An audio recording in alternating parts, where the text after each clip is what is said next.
Kaixo, zinemazale eta eskerrik asko Zurrola Butaka saioan, gaurkoan ere gurekin bat egiteagatik. Bosgarren eguna bizi Donostiako zinemaldiak eta hemen jarraitzen dugu. Zurriolako Butaka saioa Berria Irutxuloko Hitza, Gaztezulo eta Hamaika telebistarekin osatzen dugu eta beraz elkarlan hori ere azpimarratzea komeni. Irailako 22, asteartea, Amama filma dabil kritikari guztien ahotan dagoeneko hainbat iruzkin atera dira eta horietakoak ere gurean jaso ditugun bezala gaurkoan protagonistak, kasu honetan Asier Altuna zuzendaria eta Iraia Elias aktorea izango ditugu gurekin.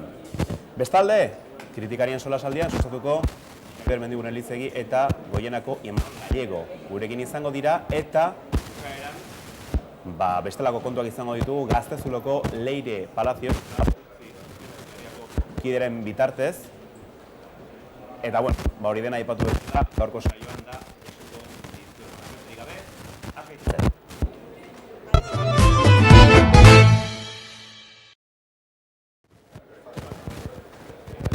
Eta aipatu bezala, momentu batean itzuliko gara.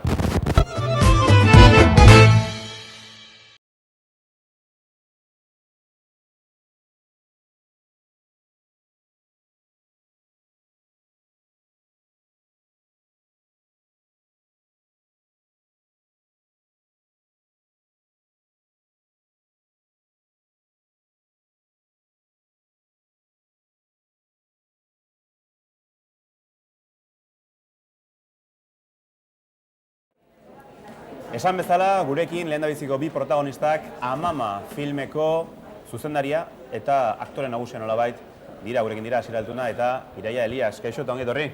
Kaixo, egunon. Zer moduz? Zer moduz joan da atzoko gaua eta zer moduz gorkoa?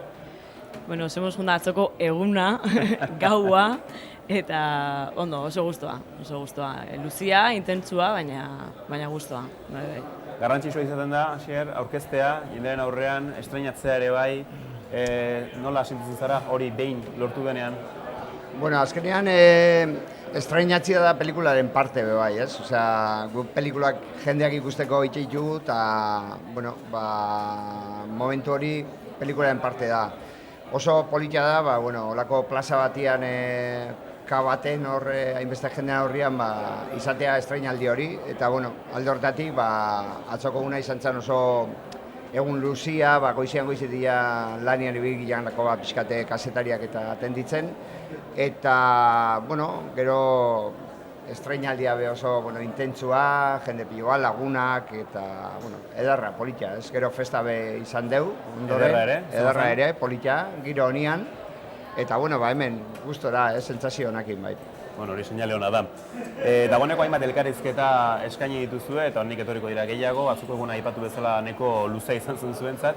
Eta baita ere aurretikan, esandako nilotikan zuriok, Asier, irakurri dizugu behintzat, elkarrizketan batean esan duzula, filme hau nahiko modu librean egin duzula, ez? Presiorik gabe. Baina egia da, eraberean ere, ausart jokatu duzula eta benetan filma ikusten duenak, ikusko du lanketa bat badagoela, prozesu bat dagoela. Zer esango zenuke? Bai, modu librean esate dutenean, pelikula hau Txintxua Filmsek produzitua da, geure produktora da. Aldortatik, modu honena da, zun nahi desun bezalako filmea egiteko, ez? Askatasuna da kasu. Bai, denborak markatzeko orduan, askotan hori oso importantia da izaten da pelikuletan, baita lantaldea aukeratzeko orduan. Eta, gero, aparte nik uste dut, badaukatela horre pelikulaen zehar, guk gidoian ja deitzen genionak esperimentalak, ez? Zian pixkate Iraiaren personajea den Amaiaren bere artelanak edo, ez? Eta hor,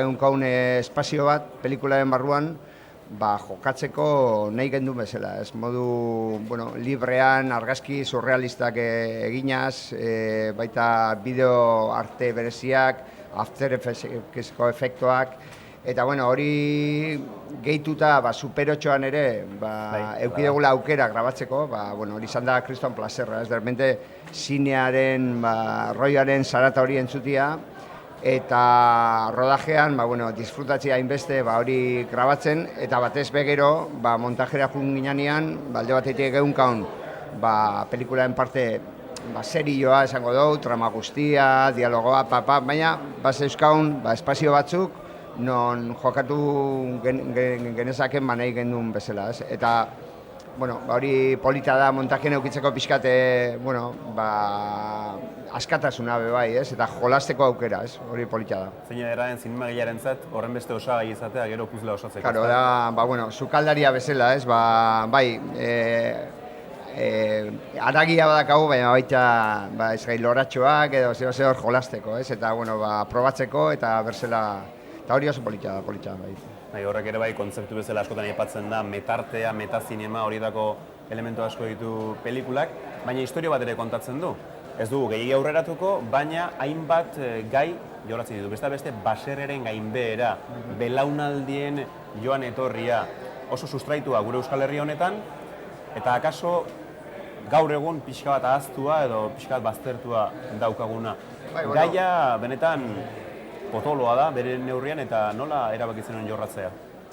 Horre nik uste dute ikusten dutela inguruan mundu bat bukatzen nahi dela, ez?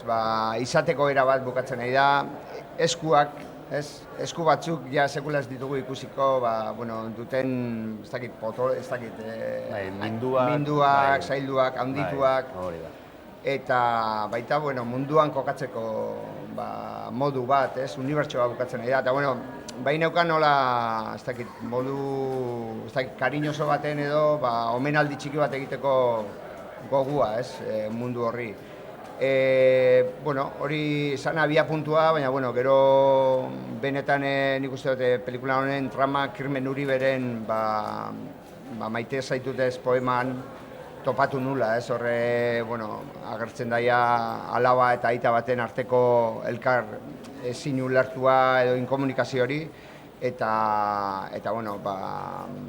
mundu ezberdinetan bizi diala, eta ematen dula, ez dagola euren artean komunikatzeko gaitasunik, baina, aitak egiten duen esku lan batekin, apurtzen da guzti hori, eta horrek ikusi naban, oso ondo islatua, pixkat generazio arteko talka hori, ez.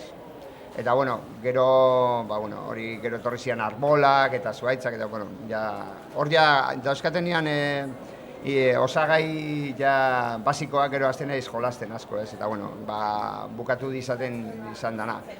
Urtebete beranduago grabatuko ganun pelikula seguro beste bat izan, seguro. Nabari dena da, ez dakit, zuk ere bat egingo duzun, hitz egiteko modu gatikan gozatu egin duzula filma egiten. Bai, izan da, pelikula bat nik uste dute momentu honian iritsi jatela rodatzeko aukera hau ikidu dela. Mimatu dugu asko pelikula, bai hasieratik, gidoitik, bersio pilo bat egin ditut, gero Telmo sartu zen gidoian esker partean, da, rodatzerako bideo hori zentzan asko mejoratu zuen. Mitchell Gaztanbidek ere aholkularitza lan izugarri egiten du, kafe batekin kontatzea izu, bersio bakoitzan berak zela ikusten duen gidoi hori. Eta hortik abeatu ginen lana desente zegoen. Nik uste ekipoa, bera gidoiakin zegoela, hemen badago, ez? Jendia unkitu itxesan gidoia erakurtzen, hori ostea. Eta, alde horretatik ero lagun artean egin dugu, pelikula. Horrez egiten dago, implikazio handiagoa izatea eta jendia kariño asko ipintzea bere lanian, bere historia izango baliz bezala hartzea eta lana doble eta hobeto egiten da. Eta alde horretatik izan da ekipo bat oso ondo funtzionatu nabana, eta gero rodajea oso ondo juntzan, lan oske egin duen, materia honan gunkaun, baina batez begero montajean, Loganekin eta Logan Dufresne montadoreakin eukideu denbora bai hasierako montaje guztia ondo lantzeko, baina gero bukaeran detaile asko ondo zaintzeko, musika, soinua, kolorea bera, postprodukzioa, oso mimatu dago pelikula bai. Ez gara lehenengo izango esaten, Zurelako Butaka saioan asko gustatu zaigula pelikula, eta bereziki asko gustatu zaigula aktoren lana. Horregatikan, Iraiarekin ere hitz egin beharko dugu, zeren goxoki batzu daude filmean, personaje berezi batzu daude filmean, zuri egokitu zaizu alabarena, aipatzen genuen historiari, aita, alaba, alabak bere ideiak ditu, bere pentsakera du, bere mundua du, baina beste mundua batean dago sartuta denbora batez. Nolakoa izan da, rol hau betetzea, paper hau prestatzea zuretzat? Bueno, azteko baina arte indetenetik oso ezberdina, ez? Beste kodigo batea saltu behar nuen, antzerkitin ator, eta ez dakar zer ikusirik, orduan, hasieran kodigo aldaketa bat suposatu zian azteko, ez? Eta hortan, kodigo aldaketa hori ulertzen laguntzeko eta pertsonajia irudikatzeko, hasier izan da, hasier bea izan da juten eman zaitena denbora guztian ezaugarria, nolakoa irudikatzezun beak, eta hori trasladatzen nahi denbora guztian, ez? Eta, hortikan hasi, eta, behai ardilak hartzaiai bezala segi, eta berean moldeatzen jun denbora guztian. Hori da azkenian, eta, Eta nola sentitu zara, nolabait, aipatu duzu antzerkian, akaso beste erregistro batean ibiltzen zarelako, kaiola horretan, beste personai mota batean, eta indar horrekin, azken baten ere indar hori ere islatzen duzulako personai itxiago batetik. Etzako kristona berazgarria izan da, ni antzerkian nahiko espresiba naiz, da energia handikoa, ez? Baina ariketa hoitia, ez, kendu, dana kendu, eta, alare aliatzen saiatzia, ez, zerbait ematia, hori izan da, deskubrimentu bat. Eta, hori izan konsigna, bajotik, Gorde. bajotik, eta, aldan bajuenetik, aldan gehiena eman, ez? Eta hori, egia esan erra izan da, niretzako. Bajutik, baina artitik asko, eta disiplina ezberdinetan, aktore lana bai, baina hor ere bai, Super 8 formatuan film bat grabatzen aritzen zara Amama pelikulan, eta hori ere, lanketa hori, gero montajea, argazkia, erakusketa hori dena, nola hartu zenuen ere bai esperientzia bezala, zeren artista bat zara, esan daiteke argi eta garbi filmean. Artista banaiz, hori hola da, ez? Alde hon eta txarrekin, baina artista bat, hori da. Bai, baina nire artista honen baitan artista asko daude, eta tartean dago Javi Agirre, esan berra dago, argazki zuzendaria, izugarrizko lana egin duna niretzako pelikula honetan. Eta bai, kuriosoa da, egia esan personaje oso polita da, ez ditugu asko ikusten, ez? Bolako pertsonaiak dakaena derbente, hori, ez? Artista onda hori, argazkiak, bideo kreazioak, gaina, iruditzen zait, oso gauza politak daudela, zea hortan, amaian bidetik anateatako sorkuntza hortan oso gauza eharrak daude, eta egia esan polita, hori dana. Bizitzia. Artistikoa bintzat eta arte kutsu horre gaina ematen dio bere balore artistikoa eta indarra filmari. Xer, Amparo Badiola, hor dugu amamaren irudia sarkorra agertzen den momentutikan. Nola topatu zenuen, hasieratik zenekien zein izango zen, edo zeren benetan filma identifikatzeaz gain ikusleari bai eragiten dio zirrara berezi bat? Amama hasieratik zen personaje bat ezabana hitz bat ere bera esaten, beti zen bere presentziala zen, ez? Bera beti zen sukaldian eta, dena ikusten, baina oso interakzio gutxi zeukan traman, ez? Alde horretatik behar gendun emakume elegante bat, ez? Ni bentsat hola irudikatzen nun, ez dakit, Amama izan behar zen, tximurduna, elegantea, dotorea, begi, ez dakit, garden batzukin. Eta, topatu nun kalean, ez? Amparo Badiola, ikusi nun, eta derrepente zen, ostra, emakume hau ze dakan, ez, emakume honek. Eta, suerte ausarte izan nintzen, planteatu niola pelikulan parte hartu nahi zuen. Eta, gero bera baietz esan zian, da, izan da, rodajea eta gero, eta baita estrenoa ere, berarekin bizitza izan da gauza oso aberazgarria, ez? Dalako pertsona bat, daukana kriston bizipoza, indarra, ez dakit, da oso berezia emakume hau, ez? Ja hasieratik topatu nun urrengo egunean, ja inion kamarakin probatxo bat, ez? Abertzela begiratzezun, Eta, bueno, ja, berakin egoten ginen, tartitxoak zian, ja, festa bat, ez? Dakalako oso nortasun, bueno, indartsua eta oso pertsona emakume indartsu eta polita da, ez? Aparte, bueno, rodajea, bada ere sekuentzia batzuk oso gogorrak, ez? Bera, basotik zemearen gainean, hilobaren gainean.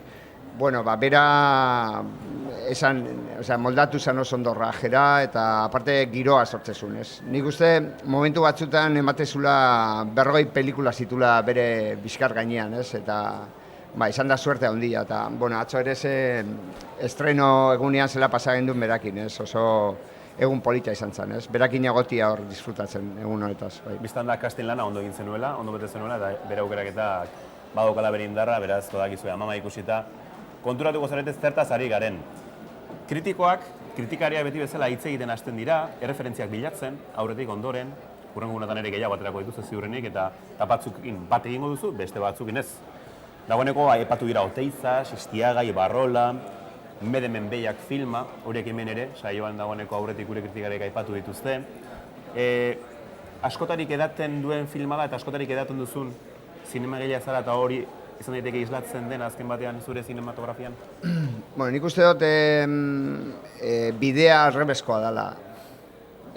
Historiak eramaten hau, bueno, nik abiatzen dut gidoi bat eta pelikula bat egiten dut gidoi batekin. Eta gero, ez dakit, goratzen dut, adibidez, Michel Gaztanbidekin lehen bertsioak pasatzen izkioenean, ez zian, zuk ikusi duzu La balada de Narayama?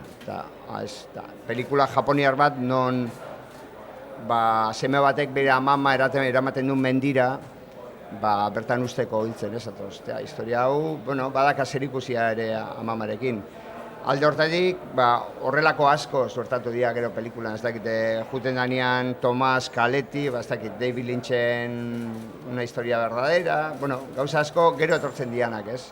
Eta gero, baita basoaren pintaketa hori, nik ez nuen pentsatu, ostra, Ibarrolaren baso asko gustatzen zait, eta hori nahi dut pelikula baten bihurtu edo, ez, alrebez datorren gauza bada, ez? Eta, alde hortatik, posten hau, dialako oso referentzia potentea dira, miresten ditudan jende asko dago ratxean, badago bai Oteizaren esaldi, pixka de egonezinaz sortzen dozten esaldi hori, ez, orain dela 80 neolitikoan bizi ginen. Eta, holako gauza asko bai daude aurretik usnartuak eta, baina beste batzuk gero etortzen dira, ez. Eta, hori ederra da, ez. Aipatu dugu, belaunaldien arteko talka bat ematen dela filman, eta hori ez da Euskal Herrian mugatzen, hori mundu zabalean gertatzen den kontu bada eta gertatu izan dena. Hori dela eta zure ustez, filma hau nazio artean ematen dena, zeren hemen oso lotuta gaude beti euskara, euskal zinema, baina munduratzen dugunean, nazio arteratzen dugunean zinema, zure ustez, jendeak ulertuta unkituko da belaunaldien talka horrekin? Kampoan? Nik uste dut azkenean bebai familia arteko historia badala, ez, batez be, ez, horre aita eta alabaren belaunaldien arteko talka hori, mundu osan ematen da momenturo, ez, historia bat oso unibertsala, eta, atzo adibidez oso gauza polita gertatu zitzaidan, gonbidatu nun, ezagun bat Kroata dana, bera, ez, Kroaziakoa, eta bialdu zian tuit bat pelikula ikusita gero esan zian, ez nekin nire aita ezagutzen zen dunik, ez?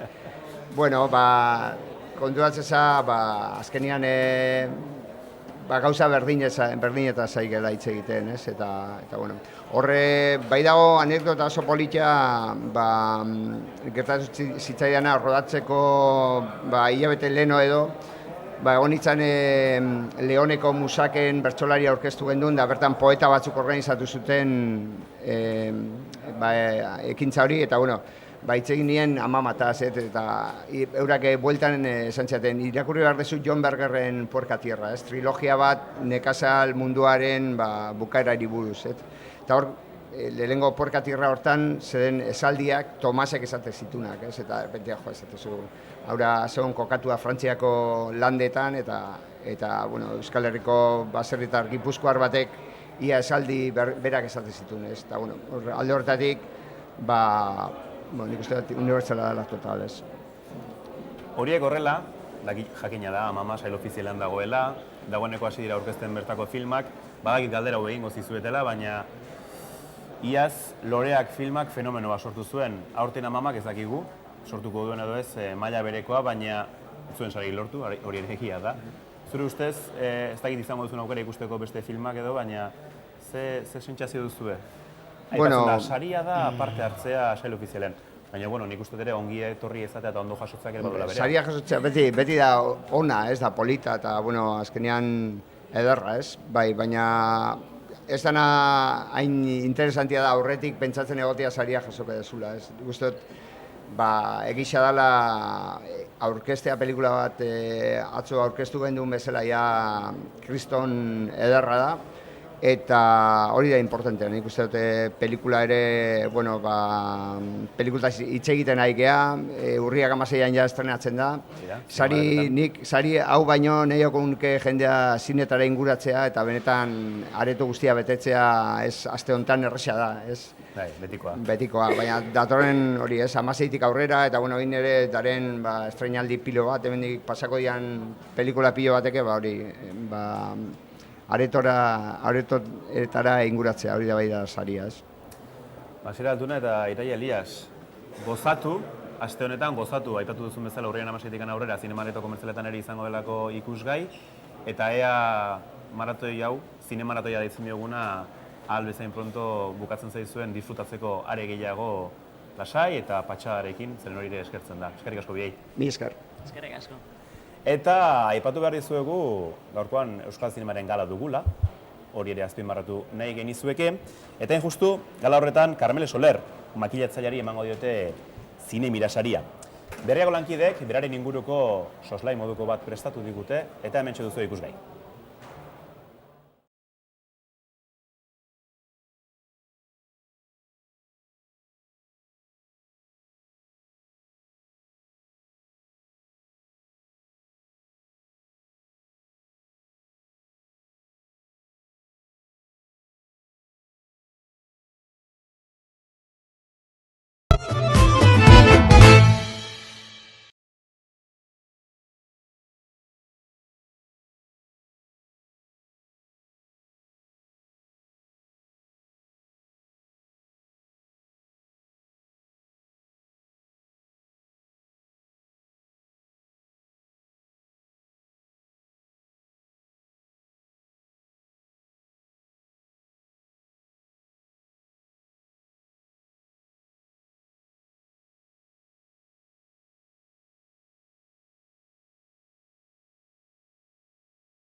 Solasaldiaren txanda iritsi da eta dagoeneko egun batzuk pasa direnean, normala da kritikariek, filmen zama hori pilatzen joan izana eta aipatu beharrekoak, gogoratu beharrekoak eta beste asko izatea. Saiatuko gara ariketa hori errazten gure gaurko bi kritikariei eta ziur nago ondo eskainiko digutela beraien iritzia. Horretarako gurekin ditugu Goienako Imanol Gallego eta Xabier Mendiguren Elizegi sustatutako kritikari lanetan dabilena. Kaixo biei? Egunon? Ipa. Azteko, Amamakoak izan berri ditugu eta noski hori galdetu behar, ez? Zuei, zer iruditu zaizue, zuri Imanol? Nik ez bako objetibo izango, onjala minutu gutxi barrumen egon kixi bergarra da, hau da debagoien darra hortaz etxian jokatzen dugu, baina horrez gainera, niri guztau jat. Usteot oso ondo duan dauela, gidoian pixua oso ondo dauela, simbolismoa, maila oniriko hori nahiko modu jakintxuan eta gainera ondo resolbitu dula kasuistika hori dana, eta gainera asko esan da, hau ez dakile euskal zinia da, bai, bada, euskara zeina dauelako, eta hemen, eta noski baserrixa behar dago, baina mundu mailako historia bat bada, ez dute hemen eta Txinan egongo hiela belaunalien arteko talkak, gaizki ulertuak, aserriak, amorruak, eta hori kontatzea azken finean, Asierrek hortaz, bai, euskal zinia da, baina eusez kanpuan funtzionako dola, eta zeatik ez, igual, akaso zapatuen hemen, ea aukere dagoen zerbait etxerri bateko. Imanoli gustatu zaio, beste bat zerrenda dago, Xabierri. Tinen badakizu bi personaia zeduela dipon, eta batek esaten zuen. Asko gustatu zait, eta besteak esaten zuen. Are gehiago esan nuke, gustatu zait, asko. Eta, sentitzen dut kontrasterik ezin egin izatea, baina niri benetan asko gustatu zait. Hau da, aurrekoan Twitterren euskal intelektual batek esaten zuen. Eta euskaldunen artean inor ez da posible ez gustatzea, eta bai, posible da, baina esan zuk zerbait. Hau da, badirudi gustatu zaigula esan dugunok, hipokresiaz esan dugula, baina ez, benetan asko gustatu zaig. Eta egunen batean amaituko da, ez kontu hori, euskerazko zinema eta... esan nahi dut, bertan egiten dana apoiatzea normala da, baina dana etzaizu gustatzen, eta gustatzen zaizunean, isildu egiten zara, baina esaten duzunean asko gustatu zait, benetan asko gustatu zaizula, ni behintzat, eta zure kasuan ere pentsatzen dutala izango dela. Orduan nik animatuko nuke jendea, ezin dugu besterik esan. urriaren 15 aurrera ikusteko, eta salara joateko seguru etzaiela damutzen. Azkenean danok daukagu aititea mama edo baserri bat. Baserriren batekoa, dala Euskal Herrian, dala Villanueva de la Serenan, ezta? Eta orduan, ia gehienok bizi gara kalean, baina ia gehienok daukagu arbasoren bat baserriti datorrena, ezta? Eta orduan, erraix ulertu daiteken historio bada, nun nahikoa eta hemen ere, bai. Eta oso ondo kontatua. Beste filmekin hitz eginez, noski, bada beste bat, kritika oso nahi izan duena, eta uste du Xabierzuk ikusi duzula, Truman, ez da gizuk ere maila berean jartzen duzun, eta asko gustatu zaitu, zeren oso kritika polita jaso ditu. Niri gustatu zait. Zagit asko esango nuke, baina gustatu zait. Pelikula polit bada, txukuna da, bi aktoren lanean oinarritua, eta, bat hiltzera doala eta txakurran hori utzi ez daki, eta kanpoan bizidan lagun baten bisita jasotzen du, eta egun batzu pasatzen dituzte elkarrekin. Orduan, nik uste bere asmaketa handiena dela aktoren lanaz aparte, drama eta komediaren arteko dosi justuetan dagoela. Nik esan nuke kasu honetan Trumanekin, ez dala, edo nire jatea eritxu hain bila, baina aktoriak bai eta nik oinarte ikusi dutenak, bai zail ofizialian eta bai beste zailetan, nik uste dute lan txukunenan jauiela eta momentuz, baki ondion aztea luzia dela, baina nik gaur sinatuko nauke Ziarrezko Mazkorra exoeku bat izango zala, Javier Kamara eta Ricardo Daringen dako, beti be, Paprika eta lagunek ez badaue kontrakoik esaten. Zure ari zara filme sail ofizialaren jarrepena egiten? Bai, aldezu neurrian? Bai, aldetan neurrian da putxo bat popurri handi bat, orduan beti be gertukua jarraitzen dugu, baita sail ofiziala, eta gero ja afizioz eta devozioz eta penitentzia batzukin be, Perlak, Zabalteki, zuzendari berriak, Horizonte zenatzo desde aia ikusi nauen, premiazko zerbait izan ez, Venezian irabazi da gero, eta hor gabitz batera eta bestera izugarrizko Tetris puzzle bat ditzen eta korrika batetik bestera. Sail ofizialeko Sparrows ikusteko aukera izan duzu? Bai. Zer iruditu? Ez jatain borobila iruditu, usteote askotan ikusi daun kontu badala eta fleko gehiagiz, izten ditula bukaeran hor nora joan ez dakitzula.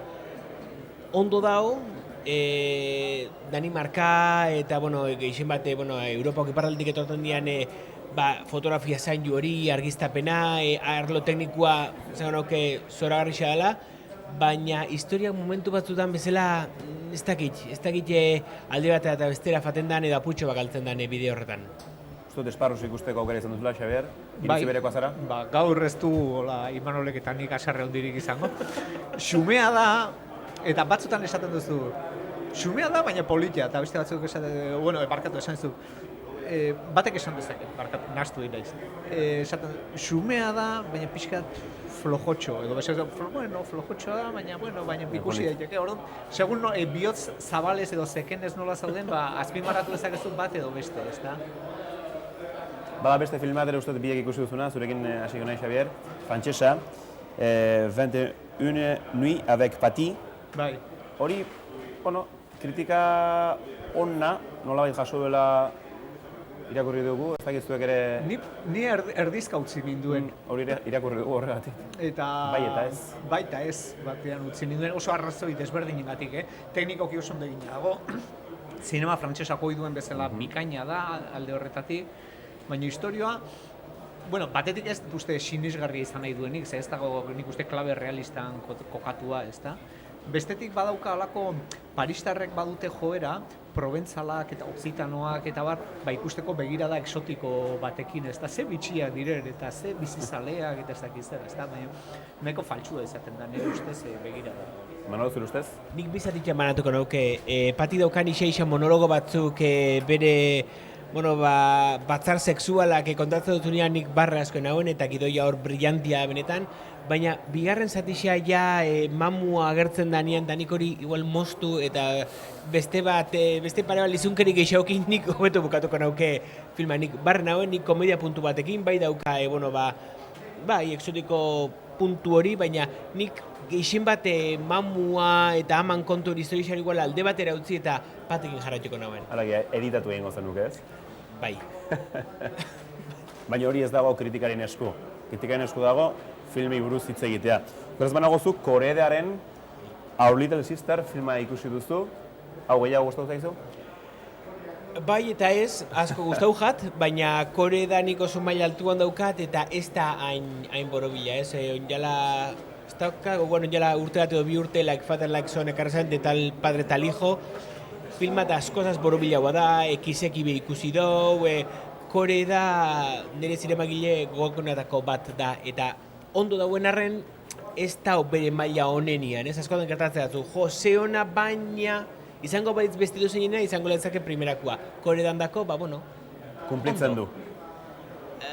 Bai, baina, hola, post.0 esamin batian lortzen duzunean, nahiko justo xamar, hor, bere izateko be, tibi. Bada beste da ez banago Hitchcock Truffaut, ikusi duzula, Bai. berezia filma, eta ez dakite hau bai eta ez baino, bai gehiago den ez baino. Kasuntan filma baino, claro, dokumentala da, Claro. eta jendeak ulertu dixan, ez fan ikustera, ez tozue ulertuko. Zaila da, ze zuzende pilua dauz, Wes Anderson, isa azkenego markadan Oscar sari danak lortu dituen zuzene pila dauz, eta zaila daura jarraitzia, zertaz dabitzen, askotan Scorsese bera galtzen da, galdu ez, baina bai monologo luzea botan dau, planua, zela dauen kokatuta, zer dauen justo zentrauta, zer dauen gorau, zer dauen berau, plano subjetibo dan, ez da errexe ikusteko, gozatu jendozu, zine gustatzen bagatzu, Hitchcock gustatzen bagatzu, Truffaut gustatzen bagatzu, baina hortik aurrean ikasen gauke, ez dakizela, kurrikulumia jartzen duzunean inglesa first, ez, hau advanced da. Hortaz, itxite isagune aurrera dakisenak horrek ikusteko. Bukatzeko, bai galetu nahi dizuet, zudan ikasita, merezi duena ikustea. Ikusi duzunatetik orain arte, gure ikusen zulei esan, hau bai Jon Bartzaget ikustea, edo modua bilatu behar duzue, film autopatu eta ikusteko. Bueno, aipatu ditugunez aparte ondo gode zeuderak eta nik oraintxe bertan ikusi dut High Rise izeneko pelikula da saio ofizialean eta asko gustatu zait. Oso potentea da bisualki. Berez da gure sistema kapitalistaren hondamendiaren parabola bat, etxe horratz batean kokatua. Goian bizi dira aberatsak eta behian normaltxoak edo, ezta? Eta hasten dira problemak beran ez daukatela elektrizidaderik, janaririk ez zaiela iristen eta ez dakiz eta problema goraka doaz eta gerra bat sortzen da goiko eta bekoen artean eta hondamendi bat da, fantasia bisual bat da, aluzinazioa da, baina izugarrizko potentzia dauka, Scorsese gogorarazten du batzutan, eta baten bat irakurri dut Kubrick gogorarazten ziola, eta niri asko gustatu zen. High Rise, gomendioa, Xabieren partetikan, Imanol? Nire kasuan, El Club esango et. Lehenko gune ikusenaren filma, oso zona, kritika sakon batekin, baskotan zela Baliza Katolikuak bere pekatutxo baino pekatu tzarrak zela gorde ditun eta zela eskutu ditun, eta horren inguruan mintzatzen dut, eta nik El Club, Arroezekin adoz, pentsatut amama be komentatuko bla, Truman, batekin gelditzia zaila. Amama bintzat bai, hori aipatu dugu eta Imanol eta Xabiarek batekin dute gurekin. Ba, eskerrik asko biei, animo zinemaratoiarekin, beti ere batzutan nekeza egiten da, baina badakit aurrera egiteko gai zaretela, eta ea behar bezala betetzen duzuen zuen kritiko lana. Eskerrik asko biei. Urrengo urtarte. Vale, aio. Eta guk jarraitu behar dugu noski, zeren Sabatx izeneko sailean bada beste film bat, euskal, zuzendari batek, honetan Euskal Herriko, Getxoko, Jon Herranzek Panorama izeneko filma du erakusgai, eta justu horren inguruko bideo prestatu dute berako gure lankideek. Kasu honetan ikusiko duguna trailerra da, eta hementxe duzu.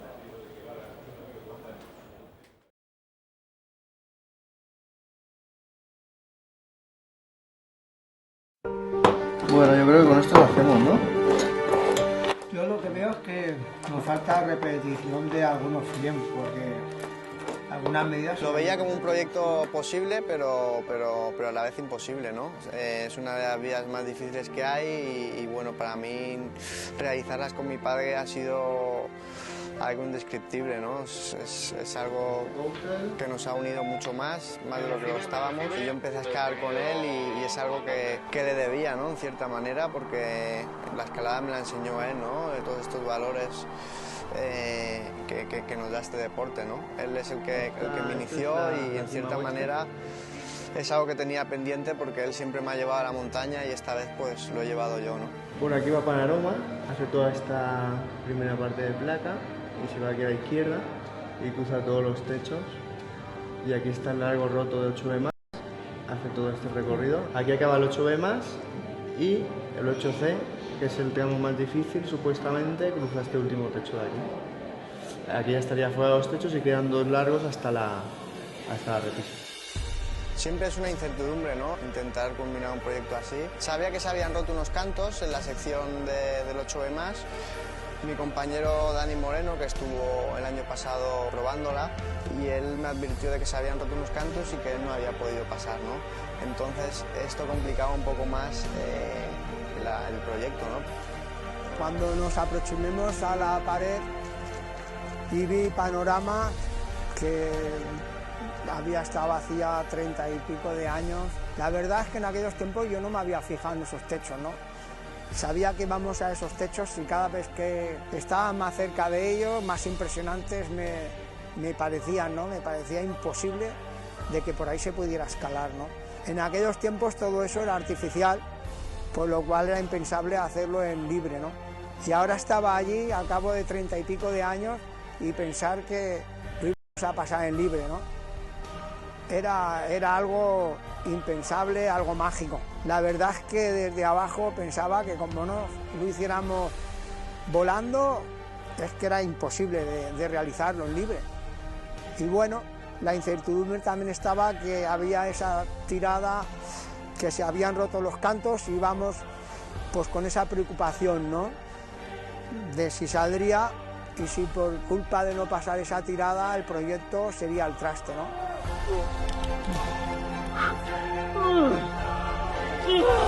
¡Ya vamos, Edu, que no te veo, ¿eh?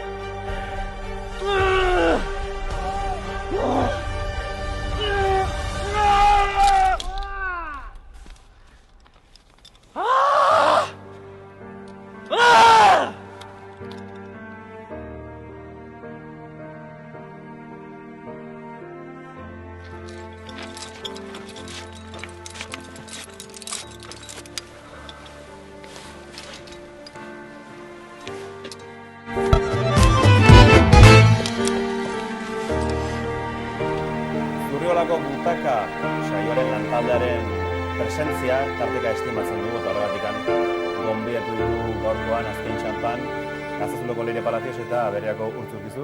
Kaixo? Egunon. Ondo? Bai. Zer moduz doa zinemaldia? Oso ondo doa. Lan da lan, da gauza politasko ikusten, eta gustura egia esan. Eta loa? Loa... Badator badoa? Behintzat areto barruan ez. Ez, bueno. Hori da importanteena. Hori garrantzitsua da, zen bat baino gehiagok horretarako tarteare hartzen du.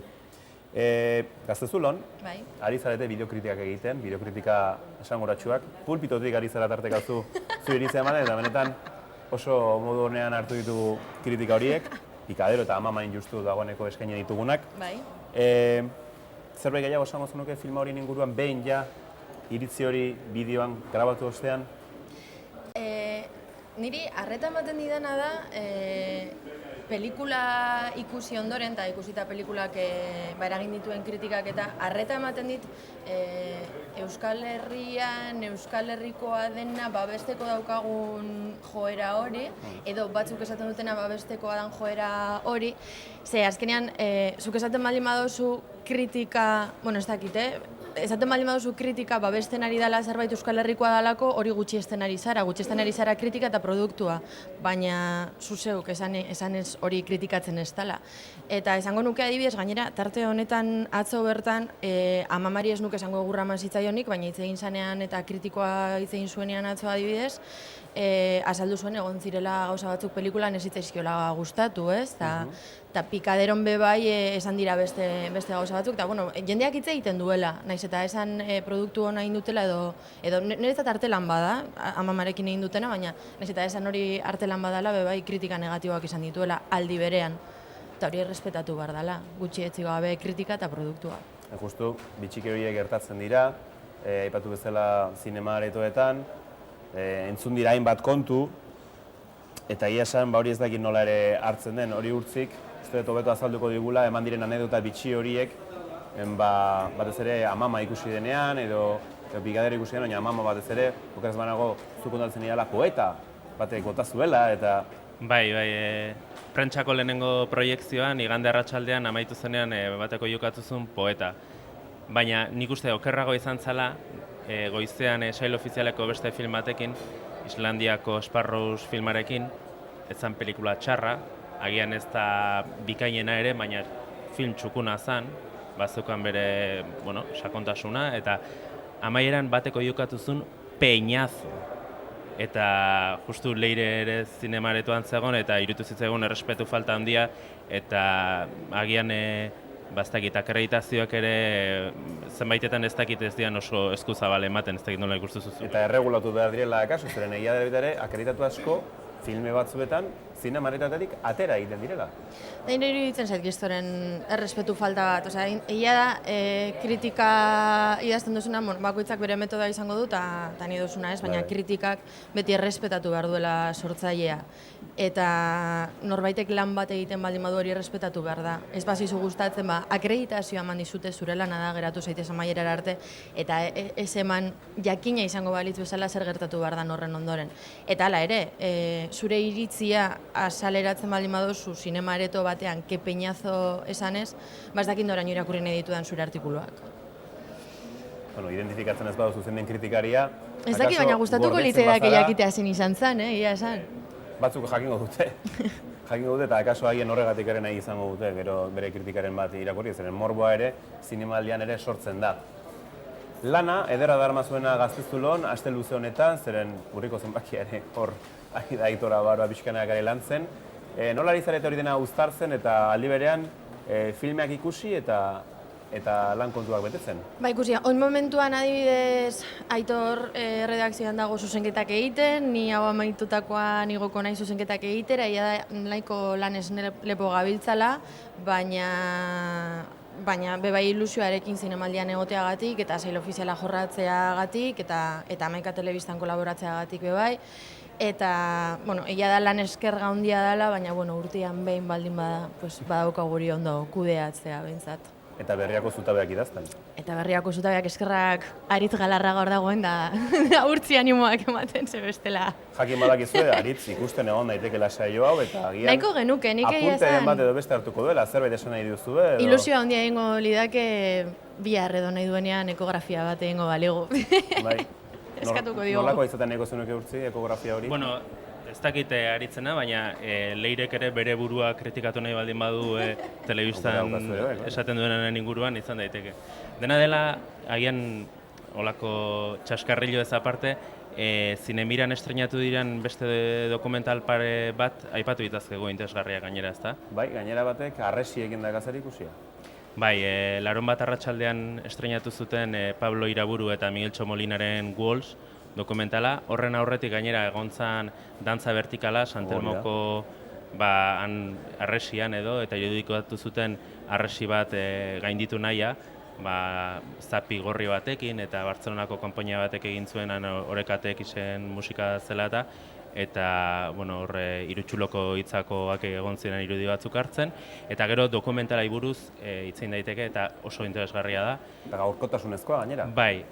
Harresiak azken finean aipatzen da nola gero eta harresi gehiago dauden munduan, eta harresi horietan daude harresia gainditu nahi dituztenak, eta harresiaren zaintzaileak edo zaindariak eta beste aldean daudenak, eta bi aldeak jasotzen ditu oso modu interesgarrian, batzutan planoa ere bitan zatituta, modu horizontalean edo vertikalean, baina oso atsegina egiten da, eta edizio lan hori oso ondo dago, eta berez edukia bai dela noski interesgarria harresiena, eta harresien zentzugabekeria aipatzen dute, bertan agertzen diren pertsonaiek, guardia zibilek, Melillan dauden guardia zibilek inkluso baita ere. Baina ikusteko atsegina ez da izango, ez? Gordin xamarra izango da historia aldetik. Bueno, gordina da, baina zer ez da gordina, albistegietan ikusi ditugu azkeneko asteetan oso irudi gordinak.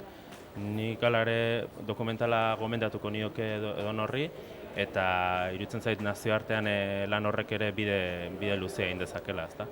Hor badu beste dokumental bat, aipatu nahi zenuena ere, gai aldetikan ez dela gehiegi urruntzen, baina harreman txiki bat izan baduena, ez? Bai, Pablo Iraburu ere badago zuzendarien artean, eta hau da District 0, Jordaniako errefuxiatu eremu batean, Siriako pertsona batzuk bizi duten egunerakotasuna, eta nola, atera dian behian herrialdetik, eta ari diren dendatxo batean, batez ere pertsona protagonista dago sakeleko telefonoak konpontzen, eta gero, beste errefuxiatuek telefono horietan zer duten, eta bada interesgarria, eta uste Leirek ere ikusi duela. Bai, ikusi dut, eta lehen bebai urtzirekin komentatzen nuen, oso dokumental interesgarria iruditu zaidala, ezagutzeko bebai zelan bizi diren errefuxiatuak Jordanian, eta baina, era berean, dokumentalari nolabait ez dakit, utzi dit gogoekin beste gauza asko jakiteko, ez? Emakumeak zelan bizi diren, familiak zelan bizi diren euren osotasunean, zelan bizi diren errefuxiatuen kanpamentu hortan, nola alde egin zuten Siriatik, eta batez ere hartzen ditu protagonista bi pertsona, bi gizon, denda daukaten bi gizon, eta zelan dan euren bizimodua, ez, egunerokoa, eta baina, klaro, hortik aparte gauza asko daude. Orduan, bada apur bat ondo dago, baina da gogoarekin uzten dizun dokumental bat. Bukatzeko, bakoitzari filme bana aukeratzeko eskatu behar dizuet. Azken egunotan, bereziki gustatu zaizuena, aipatu ez ditugunetatik, noski? Egin memoria, Leire. Aipatu ez ditugunetatik,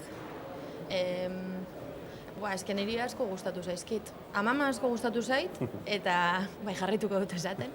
Eta Pikadero bebai sorpresa handi bat izan da, Pikadero filma. Askorentzat igual erritmo kontuak eta arraro xamar, baina adibidez aurrekoan aurkezpenean egon ginen eta aktoreekin eta zuzendariarekin egon ginen eta oso deigarria egin zitzaidan adibidez, tipo batek jende artean galdera bat botatzera joan zanean, esan zuen, zinemaldian bagaude pelikula saritu baten aurrean, edo sariduna izango da pelikula hau, eta alderatu zuen bazterkiton eta Jacques Tatiren umorearekin adibidez. Eta iruditu zitzaidan sekulakoa, ez? Nola, nik behintzat pelikula ikusita eta Tatiren oso fana naiz, baina ez zitzaidan momentuan, ez nuen momentuan egin zubilan hori edo irudikatu esena hori edo momentu hori, eta gero pentsatzen dozu eta konturatzen zara benetan ze polita dan edo zein ederra dan kanpotik datorren zinemagile bat esatia, hemen Euskal Herrian hau dago eta egin dezakegu hau beste modu batera, oraindik hemen ikusi ez dan beste modu batera, eta horren gauza polita, daukan kritika zorrotzarekin, egiten duen humorearen erabilera fin horrekin, niri primerako pelikula iruditu zait, asko gustatu zait Pikadero. Zure albokoari itzai horren beste gustatu, baina bai gustatu zaionen bat aipatzeko eskatu nahi dut Urtzi. Bai, Perletako bi aipatuko ditut, asko gustatu zaizkidanak, alde batetik Mia Nerland The Dying Girl, eta film horrekin egin nuen barre asko, eta bukatu nuen negarrez. Beraz, emozio asko sorrarazizkian filma izan zen, oso gomendagarria, eta gero Anomalisa animaziozko filma, Charlie Kaufmanena, eta oso berezia, eta bai, egia esan asko gustatu zitzaidan Lost in Translationen ukitutxo batzuk dazka, eta gero bueno, pertsonaia sartzen baldin mazea, pertsonaia protagonistan berehala, eramaten zaitu animazio horrek, helduentzako animazioa da, baina oso gomendagarria bai. Urtzi eta Leire, lehenik eskerrik asko, saioaren bestaldean egoteagatik eta tarteka kamera aurrean ere, eta animo, zinemaratoiarekin eta bestelakoekin, bai Leire eta bai Urtzi. Eskerrik asko. Eskerrik asko. Eta bukatzeko, egunero bezala, lehiakideak ditu Amama filmak, badakit saria eman nahi geniokela, baina, aipatu bezala, lehia polita du bestelako filmeekin, sail ofizialean asko direlako ikusgai. Horitako bat, Agusti Bilarongarren El Rey de la Habana da, eta gustu filme honen trailerrarekin bukatuko dugu gaurkoz. Nahi baduzue, bihar bertan ere hemen txetopatuko gaituzue Zurrolako Butaka saioan. Izan ondo, eta bihar arte.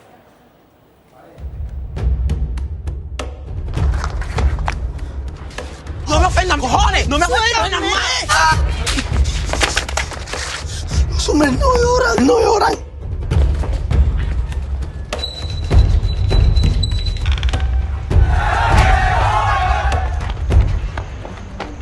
¿Estás loca? Loca, arrebatada por meterme los pingones de los negros. No me gustan las vulgaridades, ni tampoco que me traten mal. Yo soy así como una princesa. ¡Policía, que viene la policía! ¡Te voy a picar la cara y el culo si te vuelves a meter con mi marido! ¡Corre, Rey! ¡Corre! El flaquito nos da $50 más y vas a un privado con él. No dinero. Dime que te gustan mis ojos. ¿No son preciosos? ¿Pero qué clase de familia vamos a tener tú y yo? La nuestra, chica. La nuestra. ¡Pimienta caliente! ¡La Pepe! Somos lo que hay. ¡Ay, qué rico! Se vende como pan caliente. Lo que prefiere el pi de la gente. Lo que se agota en el mercado. Esa golondrina ciega le llegará locura. Yo necesito un hombre. ¡Un hombre! Yo puedo, manda. Tú eres un chiquillo, un come mierda y un bugarrón. ¡Hijo de puta! Yo soy el rey de La Habana. Y a mí hay que respetarme.